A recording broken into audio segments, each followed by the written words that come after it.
ரிஷபராசி அன்பர்களே, இந்த மார்கழி மாதம் எப்படி இருக்கும் அப்படின்னு பார்க்கும் பொழுது உங்களுடைய ராசிநாதன் என்று சொல்லக்கூடிய சுக்கிர பகவான் 6ஆம் இடத்துல போய் உட்கார்ந்திருந்தார். அதாவது கடன், நோய், எதிர்ப்பு, பகை அப்படிங்கிற இடத்துல உட்கார்ந்திருந்தார். அப்போ சில பகைகளை நீங்கள் சந்தித்திருந்திருக்க வேண்டியிருக்கும், சில எதிர்ப்புகள் உங்களுக்கு கொடுத்திருக்கும். ஈவன் குடும்பத்துல கூட கணவன் மனைவிக்குள்ளேயே சின்ன சின்ன அதாவது ஈகோ பிரச்சனை இந்த மாதிரி எல்லாமே ஏற்படுத்தியிருக்கும், கடனை வாங்க வைத்திருக்கும். ஸோ இந்த விஷயங்கள் எல்லாமே உங்களுக்கு மாறப்போகிறது. அதாவது மனதில் இருந்து வந்த அந்த குழப்பங்கள், அதாவது ஒரு தெளிவில்லாத தன்மை, ஒரு சில விஷயத்தில் டிசிஷன் மேக்ல தப்பா எடுத்துட்டோம் அப்படி என்று ஒரு கவலையில் இருக்கின்ற இந்த ரிஷபராசி அன்பர்களுக்கு இந்த மார்கழி 9ஆம் தேதி, அதாவது டிசம்பர் மாதம் 25ஆம் தேதி உங்க ராசிநாதன் 7ஆம் இடம் என்கின்ற திருமணஸ்தானம் அந்த இடத்துல போய் அமர்ந்து கொண்டு உங்க ராசியை பார்க்கிறார். அப்போ நிச்சயமாக இதுவரைக்கு உங்க மனதில் இருந்து வந்த குழப்பங்கள், மனதில் இருந்து வந்த தடைகள், பிரச்சனைகள், உடல்நல தொந்தரவுகள் அத்தனையும் விலகப் போகிறது. அப்போ ஒரு சுறுசுறுப்பு, தன்னம்பிக்கையுடன் செயல்படுத்தக்கூடிய தன்மையை உருவாக்கிரும் இந்த மார்கழி மாதம் 9ஆம் தேதிக்கு அப்புறம். சரி, தொழில் சார்ந்த விஷயங்கள், வேலை சார்ந்த விஷயங்கள் எப்படி இருக்கும்னு பார்க்கும் பொழுது 9ஆம் அதிபதி 10ஆம் அதிபதி என்று சொல்லக்கூடிய அந்த சனி பகவான் 10ஆம் இடத்திலேயே ஆட்சி பலம் பெற்று வலிமையா இருக்கார். அப்ப தர்ம கர்மாதிபதி யோகத்தை கொடுக்கக்கூடிய சனி பகவான் ஆட்சி பலம் பெற்று வலிமையாக இருக்கின்ற காரணத்தால நிச்சயமாக இந்த மாதம் தர்ம காரியங்களில் ஈடுபடக்கூடிய தன்மைகளை ஏற்படுத்தும். அப்ப தர்ம சிந்தனைகள் அதிகமாக இருக்கும். உங்களுடன் வேலை பார்ப்பவர்கள், நீங்கள் ஒரு ஸ்தாபனம் வைத்துக் கொண்டிருந்தீர்கள் என்றால் உங்கள் வேலை பார்ப்பவர்களுக்கு நீங்கள் தக்க சன்மானங்கள் கொடுக்கக்கூடிய அமைப்பு, ஒரு சிலருக்கு ப்ரமோஷன் கொடுக்கக்கூடிய அமைப்பு, ஊதிய உயர்வை கொடுக்கக்கூடிய வாய்ப்புகளையும் சந்தர்ப்பங்களையும் உங்களுக்கு உருவாக்கும். அதே சமயத்தில் தொழிலில் ஒரு விரிவுபடுத்துவதற்கான வாய்ப்புகள், அதாவது ஏற்கனவே ஒரு தொழில் இருக்கிறாங்கன்னா இன்னொரு தொழிலை ஆரம்பிக்கணும் அப்படிங்கிற இந்த உத்வேகத்தை இந்த சமயத்தில் ஏற்படுத்தும். ஏற்கனவே வேலையில் இழந்தவர்கள் பார்த்தீங்கன்னா இந்த மாதம் நிச்சயமாக வேலை கிடைக்கக்கூடிய தன்மை, திடீர் அதிர்ஷ்டம் கிடைக்கக்கூடிய தன்மை, அதுவும் வேலை பார்த்தீங்கன்னா தன்னுடைய சொந்த ஊரை விட்டு வெளியில கிடைக்கக்கூடிய தன்மை. அதாவது நீங்க தமிழ்நாட்டில் இருந்தீங்கன்னா அதர் ஸ்டேட்ல, ஈவன் கர்நாடகா, ஆந்திரா, பெங்களூர், ஹைதராபாத், மும்பை இந்த மாதிரியான இடத்துல பார்த்தீங்கன்னா வேலை கிடைக்கக்கூடிய வாய்ப்புகளையும் சந்தர்ப்பங்களை ஏற்படுத்தும். என குரு பகவான் 12ஆம் இடத்தில் அமர்ந்து கொண்டு அந்த 12ஆம் இடத்தை சுபத்துவப்படுத்தி கொண்டிருக்கின்ற காரணத்தால நிச்சயமாக சொந்த ஊரை விட்டு வெளியில சென்று பிழைக்கக்கூடிய வாய்ப்புகள் உங்களுக்கு பிரகாசமாக இருக்கிறது. அதே சமயத்தில் ராகு பகவானும் 11ஆம் இடத்தில் வந்து அமருகிறார். அப்போ இந்த சர்ப்ப கிரகங்கள், பாம்பு கிரகங்கள் என்று சொல்லக்கூடிய ராகு 11ஆம் இடம் என்கின்ற அந்த மீன மனையில குருவினுடைய வீட்டில் அந்த உபஜயஸ்தானத்தில் அமர்ந்திருக்கும் போது ராகுவால உங்களுக்கு பலவிதமான நன்மைகள் கிடைக்க காத்து கொண்டிருக்கிறது. அப்ப ராகு பிரம்மாண்டத்துக்கு காரகன் அல்லவா? அப்ப பிரம்மாண்டமான வகையில உங்களுக்கு லாபங்கள், செய்யக்கூடிய தொழிலில் லாபங்கள் கிடைக்கக்கூடிய அமைப்பு. ஒரு சிலருக்கு வந்து பார்த்தீங்கன்னா விரும்பிய இடத்துக்கு இடமாற்றம் கிடைக்கக்கூடிய வாய்ப்புகள், அதாவது திடீர் இடமாற்றம் கிடைக்கக்கூடிய தன்மை, திடீர் ப்ரமோஷன் கிடைக்கக்கூடிய வாய்ப்புகளும் சந்தர்ப்பங்கள் இந்த மாதம் உங்களுக்கு சிறப்பாக இருக்கிறது. அதுவும் சனி சம்பந்தப்பட்ட தொழிலில் இருக்கின்றவர்கள், இரும்பு சம்பந்தப்பட்ட துறையில் இருப்பவர்கள், அதே சமயத்தில் பார்த்தீங்கன்னா அழுக்கு, அசிங்கம் என்று சொல்லக்கூடிய துறையில் இருக்கின்றவர்களுக்கும் திடீர் வளர்ச்சியை கொடுக்கக்கூடிய ஒரு நல்ல மாதமாக உங்களுக்கு அமைகிறது. அதே சமயத்தில் அந்த 2ஆம் அதிபதி என்று சொல்லக்கூடிய அந்த புதன் பகவான் பார்த்தீங்கன்னா 8ஆம் இடத்தில் அமர்ந்து கொண்டு அந்த 2ஆம் வீட்டையே பார்க்கிறார் அல்லவா?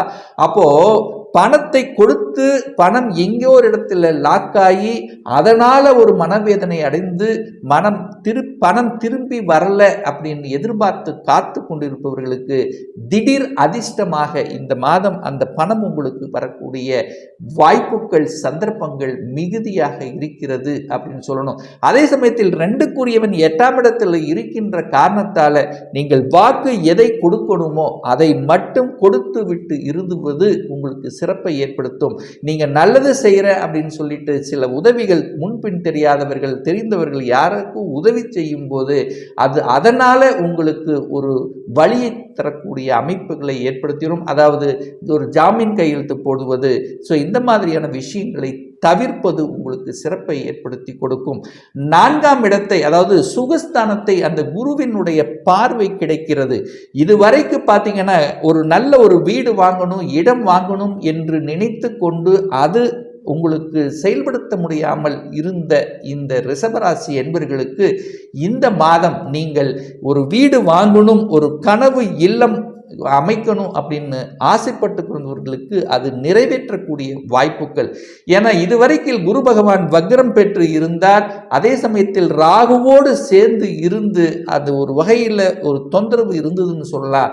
இப்போ அந்த குரு பகவான் அந்த 4ஆம் இடத்தை பூர்ண ஒளித்தன்மையோட பார்க்கின்ற காரணத்தால நினைத்த இடத்தில் வீடு கட்டக்கூடிய யோகம் அல்லது கட்டின வீட்டை வாங்கக்கூடிய யோகங்கள் நிலம் சார்ந்த விஷயத்தில் திருப்திகரமாக இருக்கும். விவசாய சார்ந்த துறையில் இருக்கின்ற இந்த ரிஷபராசி என்பவர்களுக்கு இந்த மாதம் நீங்கள் விளைவிக்கின்ற பொருள்கள் மூலமாக லாபங்களையும் மன மகிழ்ச்சியும் சந்தோஷத்தை தரக்கூடிய வாய்ப்புகள் உங்களுக்கு சிறப்பாக இருக்கிறது. அதே சமயத்தில் அந்த 4க்குரியவன் 8ஆம் இடத்துல போய் உட்கார்ந்துருக்கார் பார்த்தீங்களா, அந்த 4க்குரிய அதிபதி என்று சொல்லக்கூடிய சூரியன் போய் 8ல உட்கார்ந்துருக்கிறதுனால சுகர் சார்ந்த விஷயங்கள் கொஞ்சம் கவனமாக இருக்கணும். அதாவது ஒரு சிலருக்கு உஷ்ணம் சம்பந்தப்பட்ட ஹீட்டு, வெப்பம் சார்ந்த, அதாவது காய்ச்சல் வருவதற்கான வாய்ப்புகள் இருக்கிறது. தந்தையினுடைய உடல்நலம் சார்ந்த விஷயங்கள், தந்தை வர்க்கம் சார்ந்த விஷயத்தில் கொஞ்சம் கவனமாக இருக்கணும் அப்படிங்கிறதையும் மனதில் பதிவு வைத்துக் கொள்ளுங்கள். 4ஆம் அதிபதி போய் 8ல இருக்கின்ற காரணத்தால் வாகனங்கள் செல்லும் போதும் கொஞ்சம் கவனம், எச்சரிக்கை. இரவு நேர பயணங்களை தவிர்ப்பதும் இந்த காலகட்டம் உங்களுக்கு சிறப்பை ஏற்படுத்தி கொடுக்கும். அதே சமயத்தில் புது வாகனங்கள் வாங்கலாமா அப்படின்னா நிச்சயமாக இந்த மாதத்தினுடைய பிற்பகுதியில் புதிய பழைய வாகனங்கள் ஏதாவது ஒரு சமயத்தில் ரிப்பேர் ஆகக்கூடிய தன்மை கொடுத்துரும். அப்போ புதிய வாகனங்களை வாங்குவதற்கான யோகங்களும் இந்த காலகட்டம் உங்களுக்கு சிறப்பாகவே இருக்குது அப்படின்னு சொல்லலாம். அதே சமயத்தில் கேது பகவான் 5ஆம் இடத்தில் இருக்கின்ற காரணத்தால் அந்த குழந்தைக்கு பார்த்தீங்கன்னா சின்ன சின்ன அந்த அதாவது ஒரு சண்டைகள், அதாவது நீங்கள் உங்களுடைய சொல்படி கேட்காத தன்மைகள், அதாவது ஏதாவது ஒரு ரூபத்தில் உங்களுக்கு தொல்லைகள் தரக்கூடிய வாய்ப்புகள் இருக்கிறது. அதாவது குழந்தை சார்ந்த பிறப்பு சார்ந்த விஷயத்தில் தடைப்பட்டு கொண்டிருந்தவர்களுக்கு ட்ரீட்மெண்ட் சார்ந்த விஷயங்கள், ஏன்னா கேதுங்கிறது மருத்துவம் சம்பந்தப்பட்ட குணம் கொண்ட ஒரு கிரகம்ங்கிறதுனால அந்த கேது அங்கே இருக்கிறதுனால ட்ரீட்மெண்ட் மூலமாக சக்சஸ் ஆகக்கூடிய வாய்ப்புகளையும் சந்தர்ப்பங்களும் உங்களுக்கு சிறப்பாக இருக்கிறது. அதே சமயத்தில் திருமணம் சார்ந்த சுப காரியங்கள் இனிதே நடக்குமா அப்படின்னா நிச்சயமாக நடக்கக்கூடிய அமைப்பு. ஒரு நல்ல தசாபுத்தி உங்களுக்கு நடக்கும்போது திருமணம் கைகூடக்கூடிய அமைப்பு. குரு போய் 12ல் இருந்துட்டாரே, குரு பலன் இல்லையே அப்படின்னு நினைக்க வேண்டாம். ஆனால் அந்த 8க்குரியவன் 12ஆம் இடத்தில் இருக்கிறதுனால திடீர் வாய்ப்புகள் உங்களுக்கு கிடைக்கக்கூடிய சந்தர்ப்பங்கள். என செவ்வாய் பகவான் இந்த 7க்குரியவன் என்று சொல்லக்கூடிய செவ்வாய் ஆட்சி பலம் பெற்று வலிமையாக இருக்கின்ற காரணத்தாலும் இந்த மாதத்தினுடைய பிற்பகுதியில் போய் 12ஆம் இடத்தில் இருக்கிறதுனால அதாவது திடீர் திருமண வாய்ப்புகள் உங்களுக்கு கைகூடும். அதே சமயத்தில் அந்த 7க்குரியவன் 8ல போய் மறைஞ்சிருக்கிறதுனால கணவன் மனைவி சார்ந்த விஷயத்தில் ஒருவருக்கொருவர் விட்டு கொடுத்து செல்லணும் அப்படிங்கிறதையும், அதே கூட்டு தொழிலில் இருப்பவர்கள் பார்த்தீங்கன்னா சரியான அதாவது அமைப்பு, அதாவது ஒரு கணக்கு இருக்கிறீங்கன்னா அந்த கணக்கு சார்ந்த விஷயங்கள் சரியாக நிர்வகிக்கப்படுவதும் சரியாக வைத்துக் கொள்வதும் உங்களுக்கு உத்தமத்தை ஏற்படுத்தும். என கணக்குக்கு காரகன் என்று சொல்லக்கூடிய புதன் 8ல போய் மறைஞ்சிருக்கிறதுனால அந்த புதன் சம்பந்தப்பட்ட ஆடிட் சம்பந்தப்பட்ட விஷயங்கள், அல்லது எந்த ஒரு நிலம் வாங்குறீங்க, ஒரு வீடு வாங்குறீங்கன்னாலும் டாக்குமெண்ட் பக்காவா இருக்கணுங்கிறதையும் ஞாபகத்தில் வைத்துக் கொள்ளுங்கள். அதே சமயத்தில் பார்த்தீங்கன்னா இந்த புதன் 8ல போய் மறைந்து இருக்கிறதுனால மறைந்த புதன் நிறைந்த அறிவை தரக்கூடிய அமைப்பு. ஒரு சிலருக்கு வந்து பார்த்தீங்கன்னா ஒரு தேடுதலில் இருந்திருப்பாங்க அல்லவா, இந்த கணினி சார்ந்த துறையில் விடை கொடுக்க முடியாமல் ஒரு சாஃப்ட்வேர் தயாரிப்பவர்கள் அல்லது ஏதாவது ஒரு ரூபத்தில் தொந்தரவு பண்ணி கொண்டு இருந்தது எல்லாமே பார்த்தீங்கன்னா ஆழமாக உள்ள புகுந்து அதை கண்டுபிடிக்கக்கூடிய தன்மைகள் இந்த மாதம் உங்களுக்கு சிறப்பாக இருக்கு. அப்ப யாரெல்லாம் கண்டுபிடிப்பு சம்பந்தப்பட்ட அந்த ஆராய்ச்சி சம்பந்தப்பட்ட துறையில் இருப்பவர்களுக்கு இந்த மாதம் உங்களுக்கு ரிசல்ட் தரக்கூடிய ஒரு அற்புத மாதமாக உங்களுக்கு அமைகிறது அப்படிங்கிறத ஸ்ட்ராங்காக நம்ம சொல்லலாம். அதே சமயத்தில் பார்த்தீங்கன்னா பணவரவு திருப்திகரமாக இருக்கக்கூடிய அமைப்புகள். ஸோ ஆக மொத்தம் பார்க்கும் பொழுது ஒரு நல்ல தெய்வ வழிபாடு அப்படின்னு எடுத்துக்கொண்டால் இந்த மாதம் இந்த ரிஷபராசி அன்பர்களுக்கு பார்த்தீங்கன்னா ஒவ்வொரு வெள்ளிக்கிழமை என்று உங்களுக்கு பிடித்த அம்மன் தெய்வத்தை, அதாவது ஒரு மகாலட்சுமி சென்று வழிபடும் போது அனைத்து விதமான நன்மைகள் நடக்குங்கிறதுல எந்தவித மாற்று கருத்தும் கிடையாது.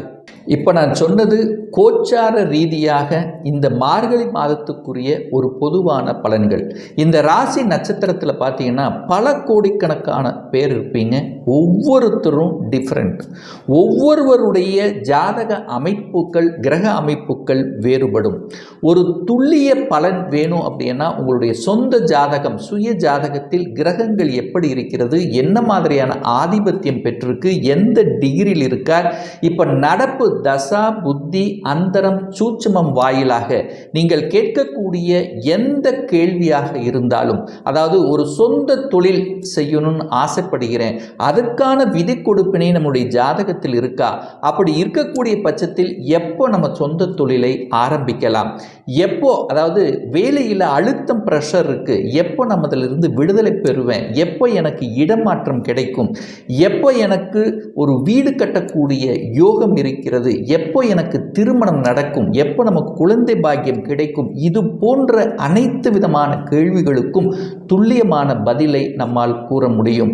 ஒரு பர்சனல் கன்சல்டேஷன், அதாவது ஒரு சொந்த ஜாதகம் பார்க்கணும் என்று ஆசைப்படுகின்ற விருப்பம் உடைகின்ற அன்பர்கள் டிஸ்பிளே தெரியக்கூடிய நம்பருக்கு வாட்ஸ்அப் மூலியமாகவோ ஃபோன் கால் மூலியமாகவோ தொடர்பு கொண்டு அப்பாயின்மெண்ட் பெற்றுக்கொண்டு கன்சல்டேஷன் எடுத்துக்கலாம்.